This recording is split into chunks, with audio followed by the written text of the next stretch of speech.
தேனி மாவட்டம் திமுக பாராளுமன்ற உறுப்பினர் தங்க தமிழ்ச்செல்வன் அவர்கள் பெரியகுளம் பொதுமக்களுக்கு நன்றி தெரிவிக்க வந்தபோது பெரியகுளம் புதிய பஸ் நிலையம் சந்திப்பில் பெரியகுளம் திமுக நகர செயலாளர் முகமது இலியாஸ் தலைமையில் பட்டாசு வெடித்து வரவேற்றனர். உடன் பெரியகுளம் திமுக சட்டமன்ற உறுப்பினர் KS சரவணகுமார், தேனி மாவட்ட பிரதிநிதி ராஜபாண்டி, திமுக மாவட்ட பிரதிநிதி செந்தில்குமார், தேனி மாவட்ட அவைத்தலைவர் செல்லப்பாண்டி, தேனி மாவட்ட அயலக அணி துணை அமைப்பாளர் அனிஃபா, பிரியாணி கடை உரிமையாளர் பாசித் ரகுமான், பெரியகுளம் நகர்மன்ற தலைவர் சுஷ்மா சிவகுமார், நகர்மன்ற உறுப்பினர்கள், கழக தொண்டர்கள், பொதுமக்களும் உள்ளனர். தேனி பாராளுமன்ற உறுப்பினர் தங்க தமிழ்ச்செல்வன் அவர்கள் எனக்கு வாக்களித்து பெருவாரியான வாக்கு வித்தியாசத்தில் வெற்றி பெற செய்த பெரியகுளம் திராவிட முன்னேற்ற கழக பொறுப்பாளர்களுக்கும் பொதுமக்களுக்கும் எனது முதல்கம் நன்றியை தெரிவித்துக் கொள்கிறேன்.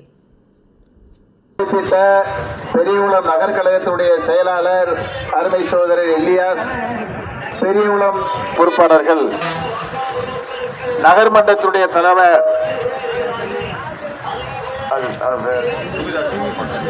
அருமையை சகோதரி சுமிதா, சரியாக நமது கணக்கை கொடுத்திருக்கின்றோம். மற்ற மாநிலங்கள் சிறிது நமக்கு உதவி இருந்தால் இன்று டெல்லியில் இந்தியா கூட்டணி மாபெரும் ஆட்சி அமைத்திருக்கும். பரவாயில்லை, பிஜேபியினுடைய அதிகார பலத்தால் 400 இடங்கள் வெற்றி பெறும் என்று சொன்ன பிரதமர் நரேந்திர மோடி தொங்கு பார்லிமெண்டில் இன்று ஆட்சி அமைத்திருக்கிறார். கூட்டணி கட்சி பலம் இல்லாமல் அவன் ஆட்சியை தொடர முடியாது என்ற நிலை இன்னைக்கு பிஜேபிக்கு வந்திருக்கு. கடந்த 2 முறை மெஜாரிட்டியில் ஜெயிச்ச பிஜேபி இந்த முறை மைனாரிட்டி கவர்மெண்டாக மத்தியிலே ஆட்சியை தொடங்குகிறது. நம்மெல்லாம் எவ்வளவு சிரமப்படுறோம். நாடாளுமன்ற உறுப்பினர் 4ஆம் தேதி ரிசல்ட், ஐடி கார்டு எனக்கு போய் டெல்லியில் வாங்கினேன். எனக்கு எப்போ தெரியுமா எனக்கு அங்கீகாரம் கொடுத்துருக்காங்க? 7/6/2004 நான் எம்பி. இன்னைக்கு தேதி என்ன? 12. 7ஆம் தேதி எனக்கு அங்கீகாரம் கொடுத்துட்டான் எம்பின்னு சொல்லி. பாராளுமன்றத்தை கூட்டி நாங்க பதவி பிரமாணம் எடுத்து அமைச்சர்கள் என்ன செய்யணும்னு சொல்றதான ஒரு மோடியோட வேலையா இருக்கணும். 15ஆம் தேதி இத்தாலி டூர் போறாரு பிரைம் மினிஸ்டர். இங்க எம்பிட்டும் உள்ள இருக்கு, எவ்வளவு பிரச்சனை இருக்கு. நீட் தேர்வால மக்கள் செத்துக்கிறீங்க. அந்த நீட் தேர்வு வேணாம்னு இருக்க நம்ம நாட்டில் பொருளாதாரம் சீர் உழைஞ்சு போச்சு. அதை சீர்படுத்தினு வேலை இல்லாம செத்துற சாகுறேன், சம்பளம் இல்லை. இவ்வளவு பிரச்சனையை வச்சுக்கிட்டு ஒரு பிரதமர் ஜெயிச்ச உடனே மப்பாரு இத்தாலிக்கு 15 நாள் டூர் போறாரு. 5 நாள் போயிட்டு வந்த பிறகுதான் பார்லிமெண்டே கூடுதான். நாங்க அது வரைக்கும் பேசாமத்தான் இருக்கணும். நான் பார்த்தேன், நீ இத்தாலிக்கு போ, நான் ஓட்டு போட்ட மக்களுக்கு நன்றியை சொல்றேன்னு நான் கிளம்பிட்டேன். நான் நிலைமையை பாருங்க. ஒரு பிஜேபி சர்க்காருடைய ஒரு தவறான அணுகுமுறையை நீங்க கொஞ்சம் யோசிச்சு பார்க்கணும். அதனாலதான் நாங்க அடிச்சு படிச்சு சொன்னோம். தமிழ்நாடு முதல்வர் அண்ணன் தளபதி சிறப்பான ஆட்சியை 3 வருஷம் கொடுத்தாரு. நாட்டுக்கு வேண்டிய திட்டங்களை கொடுத்தாரு. அழகா ஓட்டு போட்டாங்க. பல கோடி ஓட்டு வாங்கி இன்னைக்கு இந்தியாவில் 4வது பெரிய கட்சி திராவிட முன்னேற்ற கழகம் என்பதை நாம் நிரூபித்து காட்டி இருக்கிறோம். எந்த மாநிலத்திலையும் 40க்கு 40 ஜெயிச்சுதான் வரலாறு இல்லை. தமிழ்நாட்டில் தான் 40க்கு 40 ஜெயிச்சு ஒரு வரலாறு படைச்சிருக்கு. ஒரு வருஷம் நீடிக்க மாட்டது தெரியல. பிஜேபி கூட்டணி நிச்சயமா கவுத்துருவாங்க.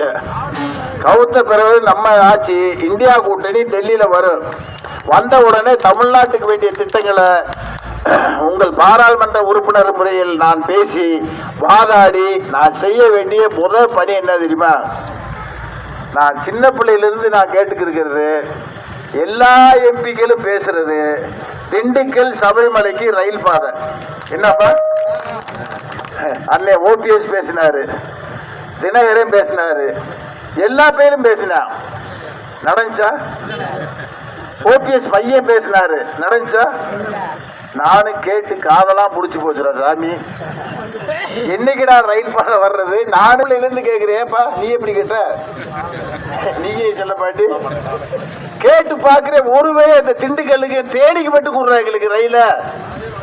சபரிமலை கூட துட்டு அதிகமாக வேணாம், தேனி கொடுத்தியாக்க. நாங்க தேனியிலிருந்து திண்டுக்கல் போய் சென்னைக்கு போயிட்டு போறோம். பஸ் கிடைக்காம, ட்ரெயின் கிடைக்காம நம்ம எவ்வளவு சிரமப்படுறோம். எவ்வளவு மக்கள் சென்னை போறோம்.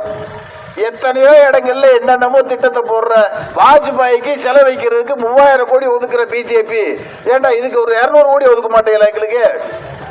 இதை நான் பார்லிமெண்ட்ல உங்க சார்பா என் கண்ணி பேச்ச நான் சத்தியமா பேசுவேன்.